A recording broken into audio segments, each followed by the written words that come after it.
وہ اس قابل ہے کہ اس کی پیروی کی جائے یا وہ کہ جب تک کوئی اسے رستہ نہ بتائے وہ رستہ نہ پائے؟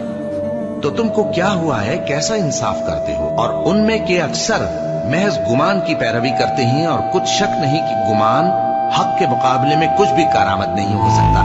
بے شک اللہ تمہارے سب اعمال سے واقف ہے، اور یہ قرآن ایسا نہیں کہ اللہ کے سوا کوئی اس کو اپنی طرف سے بنا لائے۔ ہاں، یہ اللہ کا کلام ہے، جو کتابیں اس سے پہلے کی ہیں ان کی تصدیق کرتا ہے، اور انہی کتابوں کی اس میں تفصیل ہے۔ اس میں کچھ شک نہیں کہ یہ رب العالمین کی طرف سے نازل ہوا ہے۔ کیا یہ لوگ کہتے ہیں کہ پیغمبر نے اسے خود ہی گھڑ لیا ہے؟ کہہ دو کہ اگر سچے ہو تو تم بھی اس طرح کی ایک صورت بنا لاؤ، اور اللہ کے سوا جن کو تم بلا سکو بلا بھی لو۔ حقیقت یہ ہے کہ جس چیز کے علم پر یہ قابو نہیں پا سکے اس کو نادانی سے جھٹلا دیا، اور ابھی اس کی حقیقت ان پر کھلی ہی نہیں۔